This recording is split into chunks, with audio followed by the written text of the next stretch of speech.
안녕하세요, 여러분. 저는 Betchay입니다. Hello po mga kababayan. Ito po si Betchay ng buhaykorea.com at ng YouTube channel na Buhay Korea. Ngayong araw po na ito ay continuation ng ating Unit 13. Nasa Lesson 13B na po tayo. Ang ginagamit po nating text ay Eps-Topik text mula sa HRD Korea pero hindi po tayo affiliated sa HRD Korea. Umpisahan na po natin ang ating Lesson 13B.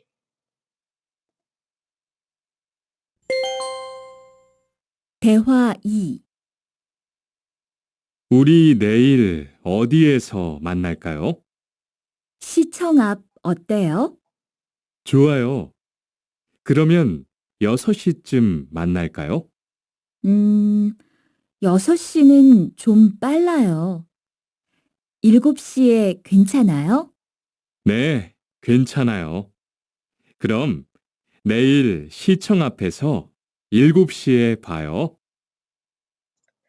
Okay, naintindihan po ba natin ang kanilang pinag-usapan? Pakinggan po natin uli at tatanungin ko po kayo sa mga pangyayari sa kwentong ito. 대화 2. 우리 내일 어디에서 만날까요? 시청 앞 어때요? 좋아요. 그러면 6시쯤 만날까요? 6시는 좀 빨라요. 7시에 괜찮아요? 네, 괜찮아요. 그럼 내일 시청 앞에서 7시에 봐요. Okay, so napakinggan po natin ang kanilang conversation. Subukan po natin na tanungin muna. Bago ko po ibigay yung dialogue nila or bago natin i-practice ang dialogue nila, with listening comprehension po muna. Okay, first question. 투원 씨하고 수루 씨는 어디에서 만나요? 어디에서 만나요? Saan sila magmi-meet? Okay? Second question. 두 사람은 몇 시에 만나요? So, ang sagot? Okay. So, kung ang sagot po niyo sa first question ko ay 시청 앞에서 만나요? Tama po kayo. Sa second question naman po ay 6시에 만나요. So, makikita sila ng So, pakinggan po uli natin at subukan nating bigkasin ang kanilang conversation. Practicein ang kanilang conversation. 대화 2. 우리 내일 어디에서 만날까요? 우리 내일 어디에서 만날까요? 우리 내일 어디에서 만날까요? 우리 내일 어디에서 만날까요? 시청 앞 어때요? 시청 앞 어때요? 시청 앞 어때요? 시청 앞 어때요? 좋아요. 그러면 6시쯤 만날까요? 좋아요. 그러면 6시쯤 만날까요? 좋아요. 그러면 6시쯤 만날까요? 좋아요. 그러면 6시쯤 만날까요? 6시는 좀 빨라요. 7시에 괜찮아요? 6시는 좀 빨라요. 7시에 괜찮아요? 6시는 좀 빨라요. 7시에 괜찮아요? 6시는 좀 빨라요. 7시에 괜찮아요? 네, 괜찮아요. 그럼 내일 시청 앞에서 7시에 봐요. 네, 괜찮아요. 그럼 내일 시청 앞에서 7시에 봐요. 네, 괜찮아요. 그럼 내일 시청 앞에서 7시에 봐요. 네, 괜찮아요. 그럼 내일 시청 앞에서 7시에 봐요. Okay, yan po yung kanilang conversation at gaya ng sabi ko, mas maganda po na pinapractice natin ang kanilang conversation para matutunan nating sabihin or ma-memorize natin yung mga expressions. Okay? Okay, i-analyze po natin ang kanilang pinag-usapan. Alright. So, si Tuan at saka si Suru, sabi ni Tuan, uri, neil, o diyaso, manal kayo. So, yung uri means we or tayo. Neil means tomorrow. O diyaso means saan. At manal kayo, ito po ay conjugation ng verb na manada, which is to meet, at kayo, which is yung shall or yung pag ginagamit natin pag nagsasuggest tayo. So ito po yung pag-aaralan natin mamaya sa ating Moonbop or grammar. Sagot po ni Suru, Sichong up Oteo. So, Sichong up Oteo. Sichong po is yung City Hall. And then yung up is harap, in front. Oteo. Oteo is yung how about or kung nag-a-ask kayo ng opinion ng tao, ginagamit po natin yung Oteo. Okay? So, kung halimbawa, gusto nyo mag-meet hindi sa City Hall, pwede sa harap ng opisina. So, harap ng company nyo, pwede nyo sabihin, Hesa ap Oteo. Or kung gusto nyo sa may subway, Jihachol ap Oteo. Or kung gusto nyo sa coffee shop, halimbawa sa Starbucks Oteo. Medyo English yung pagkakasabi ko ng Starbucks, hindi siya Korean. Anyway, so yung Oteo po, ginagamit po natin kung gusto nating hingin yung opinion ng kausap natin. Kung halimbawa, nagtatanong kayo kung ano yung gusto nyong kainin. Bibimbap, Oteo, pwede nyo sabihin yon. Or sagwa, Oteo. So yung Oteo, ina-attach natin yan sa opinion na gusto nating tanungin sa kausap natin. So, sagot ni Tuan, 좋아요. Oh, good. 그러면 6시쯤 만날까요? So, 6시 is yung time and then 좀, about. Okay, about 6 o'clock 만날까요? 6시는 좀 빨라요. So, 빨라요 meaning maaga. Yung 좀 po, ibig sabihin a bit or a little. Or in Tagalog, medyo. So, medyo maaga yung alas 6. 7시에 괜찮아요? So, okay lang ba kung alas 7? So, 7시에 괜찮아요? So, yung 좀 po, ginagamit natin to, ibig sabihin, medyo, halimbawa gusto nyo sabihin, medyo mainit ngayon 좀 더워요. Kung medyo malamig, 좀 추워요. 네, 괜찮아요. 그럼, 내일 시청 앞에서 7시에 봐요. So, finally, nakapag-arrange sila kung saan sila magkikita or magkikita. So, neil, tomorrow, 시청 앞에서, sa harap ng City Hall, 7시에 봐요. So, yung time is 7시 or 7 o'clock. So, kung mapapansin niyo po, may arrangement yung sentence na ito. Neil is tomorrow kung kailan, and then yung place, and then yung time. So, 내일 시청 앞에서 7시에 봐요. So, yung verb sa Korean, lagi pong nasa huli, di po ba? So, yun yung madali sa Korean eh. Alam mo na yung verb nasa huli. Okay. So, continuation po, yung next part ng ating lesson. Ang next part po ng ating lesson ay tungkol sa mga 관공서 or government and public offices. Number 1 po dito is yung dochong or provincial government building. So meron po akong video sa channel na ito kung saan diniscuss ko po yung mga lugar sa Korea or yung geography ng Korea.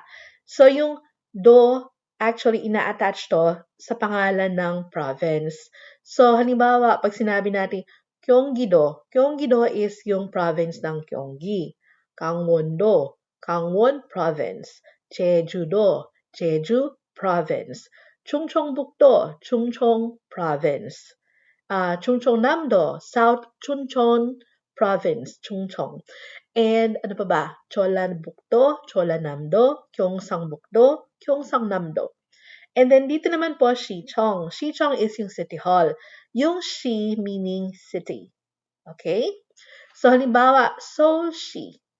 So, yung Seoul sa Korea, pag sinabi nating Seoul-shi, we are referring to the city of Seoul. Daejeon-shi, Incheon-shi, and so on. And then dito naman po ay Guchong. Kasi po yung mga cities dito, nakadivide po sila sa gu or borough or district. Sa Seoul po, meron po tayong 25 districts. So halimbawa, Dongdaemun gu, Jung-gu, Jongno-gu, Yongsan-gu, and so on. And then Gyeongchal-so is police station, and Sobang-so, fire station, Chulip Kwalisamso, medyo tongue twister. So, ito po yung immigration office. Bogonso, yung public health center. Kung gusto niyo magpaturok ng libreng flu vaccine, pwede po kayong pumunta sa Bogonso. And then, Jumin Center. So, yung Jumin Center po is Community Service Center. Ang ating pong vocabulary ay tungkol sa sangte or stative verb. Part 2 po to. So, last time po pinag-aralan din natin yung stative verb, kagaya ng sigan ita, sigan opta, and so on. So, ngayon naman po, nasa part 2 tayo. Umpisahan po natin. Okay, number 1, parda, parda. Nutta, nutta. Parda, nutta. Kakapta, kakapta. Molda, molda. Katta, katta. Tarda, tarda. Katta, tarda. Kandanhada, kandanhada. Bukchaphada, bukchaphada. Kandanhada, bukchaphada. Pionada, pionada. Bulpionada, bulpionada. Pionada, bulpionada. Kanunghada, kanunghada. Bulkanunghada, bulkanunghada. Kanunghada, bulkanunghada. So, yung mga verbs po na ito, kino-conjugate po natin sila, di po ba? So, tingnan po natin yung conjugation ng verb sa present tense. Parda, palayo. Nutta, nujoyo. Kakapta, kakawoyo. Molda, moroyo. Katta, katayo. Tarda, talayo. Kandanhada, kandanheyo. Bukchaphada, bukchapeyo. Pionada, pioneyo. Bulpionada, bulpioneyo. Kanunghada, kanungheyo. Bulkanunghada, bulkanungheyo. Okay, yan po ang ating vocabulary. Next po, ang grammar section. Kagaya po na sabi natin kanina, ang ating grammar section ay tungkol sa kayo. Ito po ay ina-attach natin sa verb to indicate a suggestion. Pag gusto natin mag-suggest. Ang rule po nito, pag po ang final consonant, ang final stem ng verb ay nag-end sa vowel or final consonant riyul, ina-attach natin, ito lang po. Okay? Pag naman po, nag-end siya sa verb stem na may final consonant na maliban sa ito ay kayo. Tingnan po natin example natin dito. Okay, sa example po natin, number 1, 내일 같이 점심 먹을까요? 내일 같이 점심 먹을까요? So, 내일 means tomorrow. 같이 is together. And then 점심 is lunch. And 먹을까요, ito po ay 먹다 plus ulkayo. Dahil nag-end po ang 먹다 sa consonant, in-attach po natin yung ulkayo. So, 좋아요. 같이 점심 먹어요. Number 2, 어디에서 만날까요? 어디에서 만날까요? So, yung 만날까요, ito po ay combination ng manada plus ulkayo, yung liul. Hindi na po natin nilalagyan nito ng ul. So, manal kayo. 회사 앞 어때요? Number 3. 몇 시에 만날까요? 몇 시에 만날까요? 7시에 만나요. 7시에 만나요.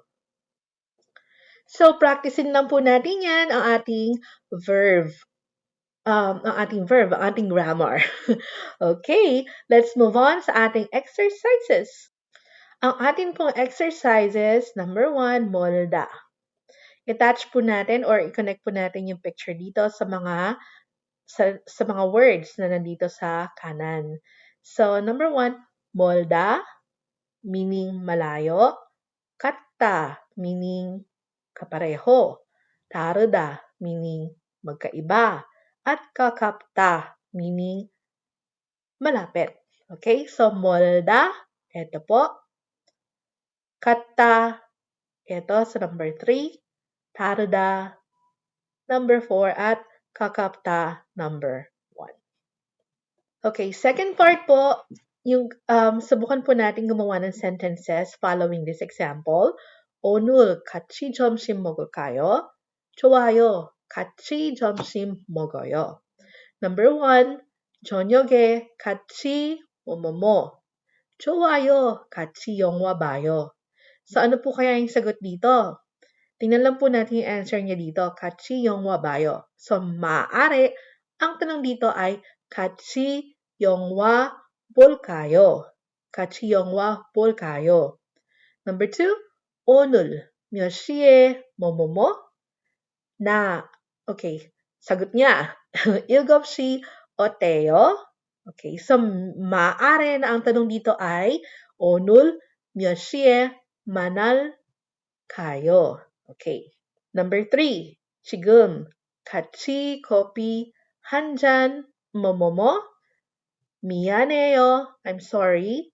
지금 너무 바빠요. So 지금 is now. 너무 means very. At papayo means busy. Sorry, pero busy ako ngayon. Okay, so siguro dito dahil coffee, ang ginagawa natin sa coffee ay iniinom natin. So, ito ay coffee 한 잔 마실까요? Number 4, 우리 내일 같이 운동해요. So, maaring dito ay 할까요? Okay. 우리 내일 뭐 할까요? So, 같이 운동해요. Alright. So, dyan po nagtatapos ang ating lesson 13B.